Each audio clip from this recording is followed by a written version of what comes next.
Hello, my crafty friends. It's Andrea from Prairie Sky Paper Crafts, your independent Stampin' Up! Demonstrator in Manitoba. Did you know that July is watercolor month?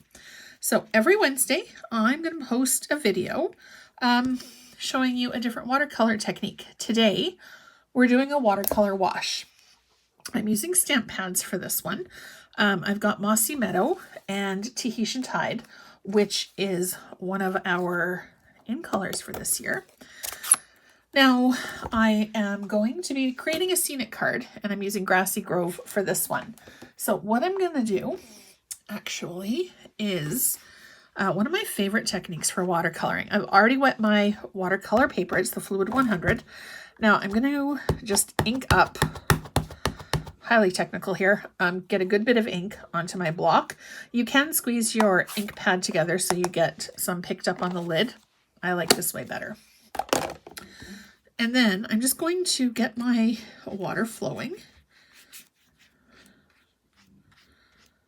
And I'm going to be doing some grass and I'm going to be doing the sky. So not very scientific. Side to side. The more water you add, the more your ink will flow. I've got a cloth underneath, and the reason for that is because I don't want to have ink all over my table. Okay, we're just going to get it, mix it, get it moving, flow the ink.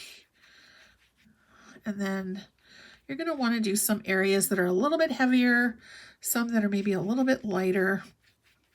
And the beauty with watercolor is if you don't like it, you can add more ink to make it darker or more water to make it softer. I'm just going to add a little bit more water, and all you got to do with the water painters is squeeze to get more water moving. All right, I think I'm happy with how that's going to look. Now it will absorb into the paper, and depending on, I mean, I'm not an artist by any stretch of the imagination. I can't draw, which is why I stamp. So I'm just kind of plopping it around. The reason for that is that I want it to be kind of abstract.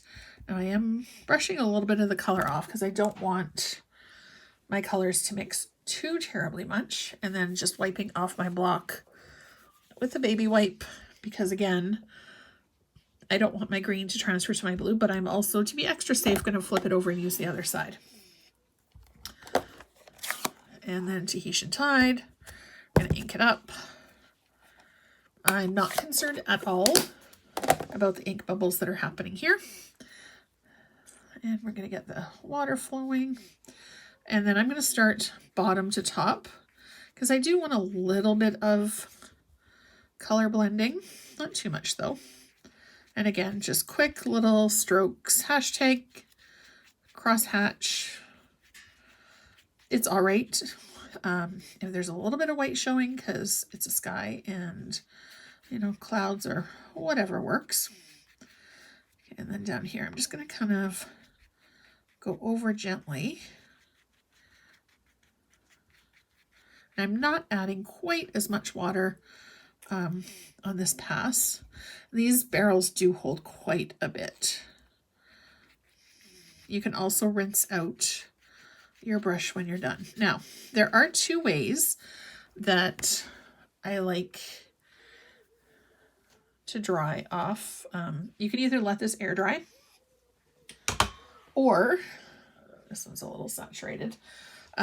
Paper towel, baby wipe, whatever you've got laying around, and just absorb a little bit of that water.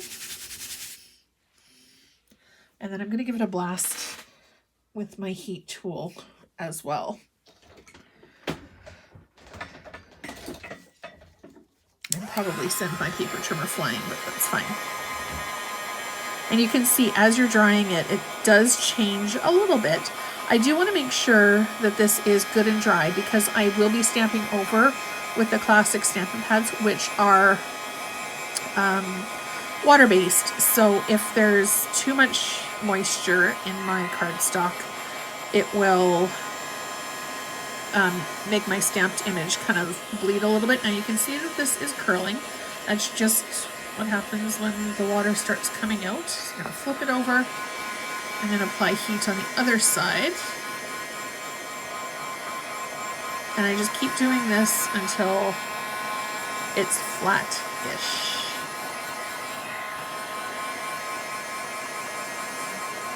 Usually when I do a water-based technique, when I have it finished, I like to put a heavy stamp block or something heavier on top of it so that it flattens out a little bit better. And we're going to call that done. Drop my earphones on the floor while I'm at it. Okay, so we've got our image done. Just going to put our painters off to the side, move our cloth out of the way, and then we're going to bring our stamp set in.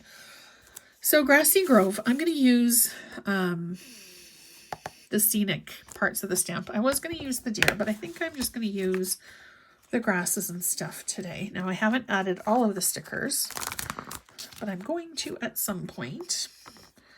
Actually, I think I'll put that one on today. Let's see. We do that or that. We'll see. And we'll do the pine trees.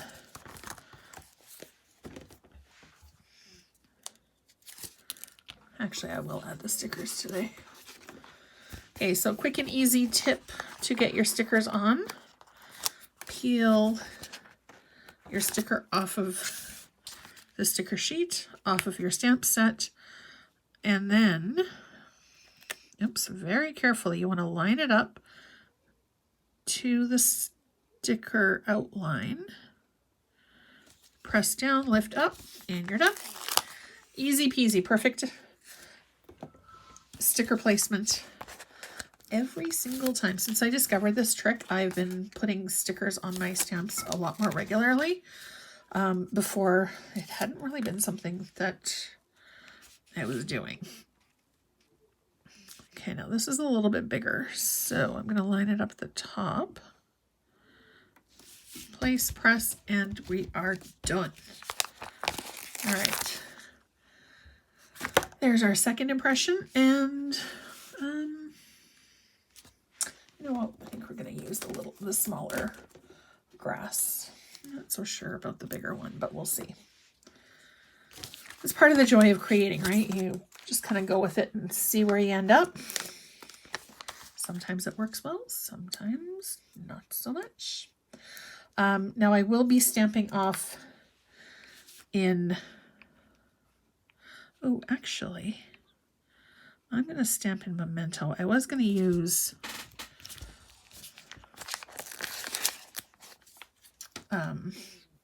our Mossy Meadow, but I'm going to use Memento instead. Kind of make it look a silhouette. Okay, we're going to do, that one's going to go there. Grab our stamp block. Now this is clearly not going to fit the entire way, so I'm going to put my stamp block to where I would like my image to be. And we're going to grab our Memento. Now when you're applying your ink, you just want to do tap, tap, tap. I prefer to do it ink to the stamp, just so that I can see that everything that I want to be inked is inked, and also that I don't have any halos around the outline of my stamp. Okay, now I'm going to press straight up, straight down. You don't want to wiggle jiggle, because if you do, you are going to end up with all kinds of stuff that you don't want. It's not going to leave a good impression. Now we're going to use the smaller grass stamp, and we're going to go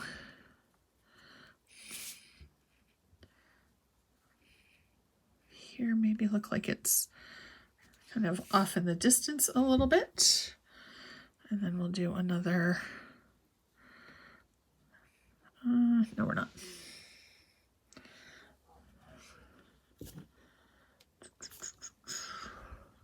Maybe we will. No, we're not. Welcome to crafting in Andrea's mind. It doesn't always work out. The idea in my head doesn't always translate onto paper. So the important part is trying your best. Now I will do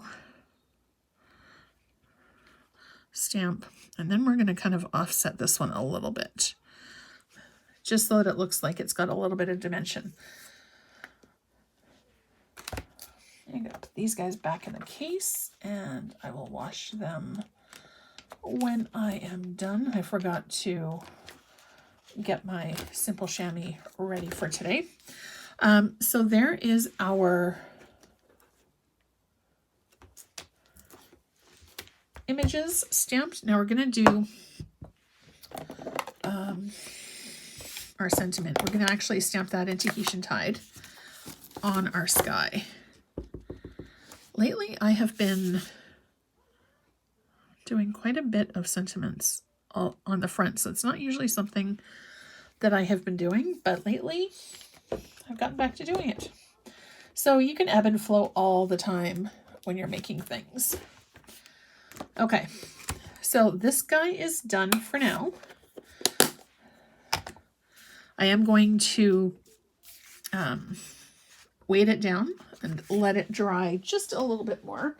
And actually, I'm going to use my base plate from the Stampin' Emboss machine because it's really nice and big and heavy.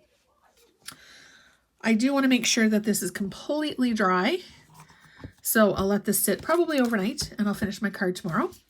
But in the meantime, I hope that you've gotten some inspiration with trying something with watercolor if you've never done it before. And as always, don't forget to hit subscribe below so you're notified every single time a brand new video is available, and hit that little bell as well. Thank you so much for watching. I really appreciate your time. I hope you have a great rest of your day, and I'll see you soon.